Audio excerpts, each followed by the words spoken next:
नमस्कार दोस्तों, मैं doctor Siddharth Turkar, medical oncologist, आपका कैंसर एक्सपर्ट। आज फिर मैं आपके लिए कीमोथेरेपी से जुड़ी एक महत्वपूर्ण इंफॉर्मेशन लेकर आया हूं। हमारे पिछले वीडियोस में हम ये डिस्कस कर चुके हैं कि क्या होती है कीमोथेरेपी, इन्हें किन लोगों को दिया जाता है, इसे कहाँ दिया जाता है और कैसे दिया जाता है। इसके अलावा हम ये भी डिस्कस कर चुके हैं कि इसके क्या क्या साइड इफेक्ट्स हो सकते हैं और इस कीमोथेरेपी के चलते आपको क्या क्या सावधानियां बरतनी चाहिए। ये सारे वीडियोस के लिंक डिस्क्रिप्शन बॉक्स में मौजूद है, जिनको आप बिल्कुल देख सकते हैं। आज इस वीडियो में हम ये डिस्कस करेंगे कि क्या कीमोथेरेपी के दौरान दूसरी दवाइयां भी ली जा सकती हैं। कीमोथेरेपी के काफी सारे मरीजों को कई दूसरी बीमारियां भी हो सकती हैं। ज्यादातर कैंसर के पेशेंट्स ओल्ड एज के होते हैं या फिर एल्डरली एज के होते हैं। ऐसे लोगों में hypertension, blood pressure, cardiac disease ऐसी कई दूसरी बीमारियां भी हो सकती हैं, जिनके लिए दवाई लेना बहुत अनिवार्य होता है।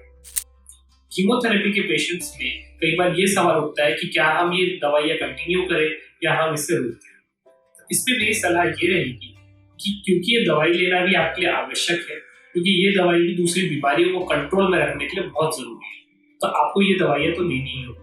आपको ख्याल ये रखना है कि आपको इन सारी मेडिसिन के बारे में अपने ऑन्कोलॉजिस्ट को बताना। कई बार इन सारी दवाइयों का कीमोथेरेपी के साथ कुछ इंटरेक्शंस भी हो सकते हैं। इंटरेक्शंस इस प्रकार से हो सकते हैं कि या तो ये दवाइयां कीमोथेरेपी की दवाइयों के असर को कम भी कर सकती है, या हो सकता है कीमोथेरेपी के होने वाले साइड इफेक्ट्स को बहुत ज्यादा बढ़ा भी सकती है। ऐसे में आपकी कीमोथेरेपी से या तो आपको इफेक्ट ही ना आए, या हो सकता है जितना इफेक्ट आना था उतना ही ना आ पाए, या हो सकता है कि आपको बहुत ज्यादा साइड इफेक्ट चाहिए। इसलिए अपने ऑन्कोलॉजिस्ट को इन दवाइयों के बारे में जरूर बताइए, ताकि वो इन दवाइयों के साथ कीमोथेरेपी मेडिसिन का इंटरेक्शंस को चेक कर सके। अगर इंटरेक्शंस बहुत ज्यादा है तो कई बार कीमोथेरेपी की दवाइयों के अलावा जो मेडिसिन मिल रही है उनके डोज को बढ़ाया या घटाया जा सकता है, या हो सकता है कि कई बार उनके अलावा जो अल्टरनेटिव मेडिसिन है उनको दिया जाए। कीमोथेरेपी के दौरान कीमोथेरेपी के वजह से या किसी और कारण से भी कई दूसरी भी तकलीफ उत्पन्न हो सकती है। इन चीजों के लिए भी कई बार आपको मेडिसिन की जरूरत पड़ सकती है।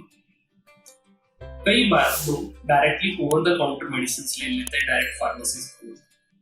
इन जनरल इनके बहुत ज्यादा साइड इफेक्ट नहीं होते, तो फार्मेसी भी विदाउट प्रिस्क्रिप्शन ही आपको ड्रग्स दे देते हैं। लेकिन जब आपको कीमोथेरेपी चल रही है, तो जैसे कि मैंने पहले भी बताया कि कीमोथेरेपी ड्रग्स के बहुत सारे इंटरेक्शंस होते हैं कॉमन मेडिसिन के साथ। तो आपको कोई भी ओवर द काउंटर मेडिसिन लेने के पहले अपने ऑन्कोलॉजिस्ट से कंसल्ट करना बहुत जरूरी है।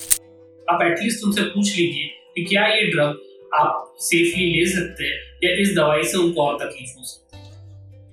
फॉर एग्जाम्पल, कुछ पेन किलर्स ऐसे होते हैं जिनके कारण आपकी किडनी को डैमेज हो सकता है। कई बार कीमोथेरेपी के दौरान पेन के लिए लोग कंटिन्यूअसली इसका यूज कर रहे होते हैं, जिसके कारण उनके किडनी के फंक्शन में इफेक्ट आ जाता है। ऐसे में कीमोथेरेपी का ट्रीटमेंट पे रुकावट आ सकती है, या हो सकता है कि हम फुल डोज में कीमोथेरेपी अच्छे से ना दे पाए, जिसके कारण कीमोथेरेपी के सफल होने के चांसेस कम हो जाते हैं। इसलिए कोई भी ओवर द काउंटर मेडिसिन या कोई भी दूसरे डॉक्टर से मेडिसिन लेने के पहले आप ऑन्कोलॉजिस्ट को एक बार जरूर बताएं कि आपकी मेडिसिन शुरू करें। कई बार कैंसर के ट्रीटमेंट के दौरान मरीजों के जहन में ये सवाल आता है कि क्या वो कीमोथेरेपी और बाकी ट्रीटमेंट के साथ कुछ अल्टरनेटिव मेडिसिन की ट्रीटमेंट भी ले सकते हैं। Alternative medicine means Ayurvedic treatment या होम्योपैथिक मेडिसिन। हम यहाँ ये नहीं डिस्कस करेंगे कि इनकी इफेक्टिवनेस क्या है।